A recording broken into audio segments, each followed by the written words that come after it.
Okay, we're continuing our football club history series. We're looking at Bristol Rovers. The next video will be on their biggest rivals, Bristol City. The Bristol derby really goes under the radar in this country, partly because both clubs are not in the same division, so don't regularly play each other at the moment.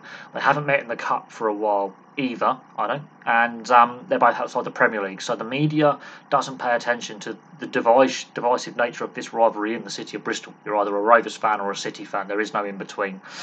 Now, Bristol Rovers are founded in 1883. They're nicknamed as the Pirates because of their actual crest, but also they're called the Gas. Now, people go, why the Gas? Well, their old stadium was by a gasworks, so they're also called Gasheads. And there's negative connotations with that, although the Bristol Rovers fans don't mind being called Gasheads. The name is stuck and they wear it with pride. Now, they currently play in the Horfield area of the city, in the Memorial Stadium. They moved there in '96, currently has a capacity of 11,000, of which 3,000 is seated, 8,000 is standing, so it's more of an old school style of stadium, even though it's pretty modern, if we're being honest. But their stadium issues have been a problem in the past. Between 1897 and 1986, they were in the Eastville area of the city, and they played at the Eastville Stadium by the said aforementioned gasworks, hence the nickname the Gas. But by '86, money issues and stadium problems forced them to move to Bath for a 10-year period. Now, Bath is another city in the West Country, famous for its rugby union side, not famous for its football club, although it does have a football club, and they played at the Twerton Park Stadium between '86 and '96, and there was a famous incident when Bristol City fans turned up and vandalised the stadium quite seriously because it had some temporary stands in it and caused a lot of damage, which inflamed the rivalry between the two clubs. Talk about kicking a man when he's down, because Bristol Rovers were having money problems at the time. Bristol City have also had their financial issues as well, so it is one of those rivalries where, some nasty incidents have happened. However, by '96, they moved to their present stadium, the Memorial Stadium, so their stadium issues are solved for now. Their actual history goes back a little bit further than 1897. As I said, founded in 1883. Now, their first actual name would probably get them cancelled today. You couldn't call a club this today if you were to set up a football club. Their initial name in 1883, and Bristol has got a very divisive history when it comes to race relations. Some good, some bad. They call themselves the Black Arabs Football Club. You could not call a club this today. If you were founding a team today, you couldn't have this name. It would cause outrage in sections of the population and would be very, very divisive and probably wouldn't build a rapport with the community you want to represent, because Bristol is a very diverse, multi-ethnic, multicultural community and has been for a long time because it's a port city.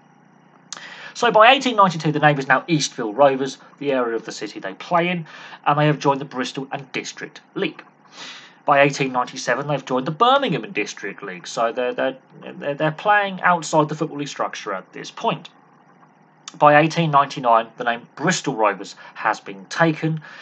They've dropped the Eastville from the name and are now playing in the Southern League, where they will continue until after World War I, until 1920, when a lot of clubs from the Southern League entered the Football League structure. So, they're a Football League club.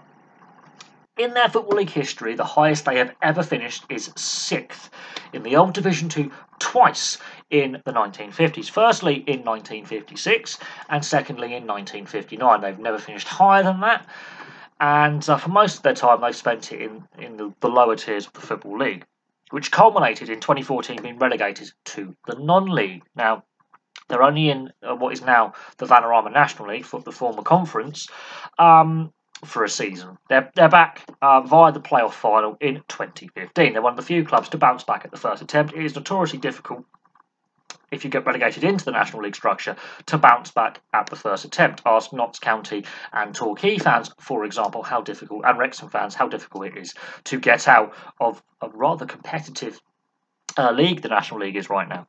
So they were very, very lucky. So they win promotion back. They've been a Football League club ever since. They're currently in League One, but they've got a very divisive manager right now in a guy called Joey Barton.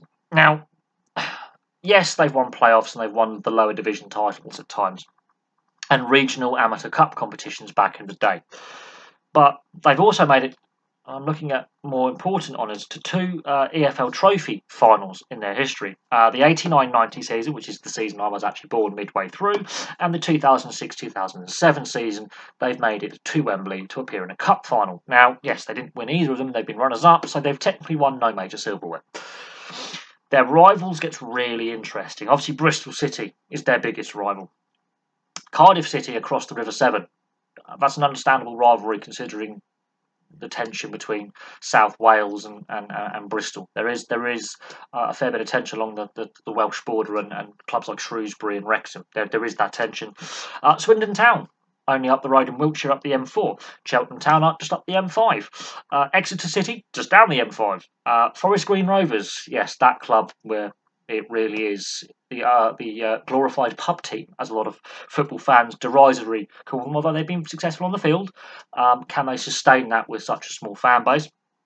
Plymouth Argyle, the largest city in England never to be in the top flight, is Plymouth, with Plymouth Argyle. Torquay United, who are currently sitting in the non-league, and Yeovil Town, who have spent a spell in the Football League but have recently fallen back into the non-league and are struggling to get back out the non-league back to the Football League. So they've got some very interesting rivalries. My cousin's a Yeovil Town fan. He's had some issues with some Bristol Rovers fans at a pub because he's an idiot.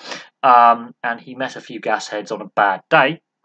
But they have a lot of rivals, and a lot of these clubs are all in the West Country. Now, the West Country is more famous, as I say, for its cricket and rugby union, with the Exeter Chiefs and the Bristol Bears, and of course Somerset Cricket Club, and then you've got the Cornish Pirates in rugby union as well. They're more famous, obviously, for their rugby union cricket, but look at some of those rivalries; they do get overlooked.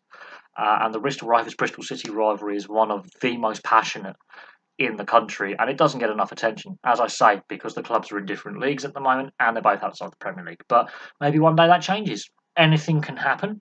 With the trajectory of both Bristol City and Bristol Rovers, it looks more likely that they'll be in the same division at some point in the next couple of years, maybe by Bristol City getting relegated or Bristol Rovers getting promoted. We shall see what happens, and if and when that happens, Somerset and Avon Police are going to be wishing that it didn't. It's the best way to describe it. Anyway, thank you very much for watching. The next video in this series will be on Bristol City. I think the slightly bigger of the two clubs with league position and possible fan base, although those in Bristol may dispute that. Yes, Bristol City do have a bigger stadium. Yes, they do play the division above Bristol Rovers. But are they more successful, or are they just been a little bit more lucky with a bit of finance and club ownership and having slightly better players? I think Bristol is a blue half, red half. There you go. And Bristol is a city of contrasts. Having been there, having nearly moved there, but also been to Bristol a fair few times, there's some it's a real city of contrasts with the haves and have-nots. And I think it's sort of bearing out in their football clubs in recent years. Anyway, thank you very much for watching. Place your thoughts in the comment section below, and I'll have some more content for you very, very soon.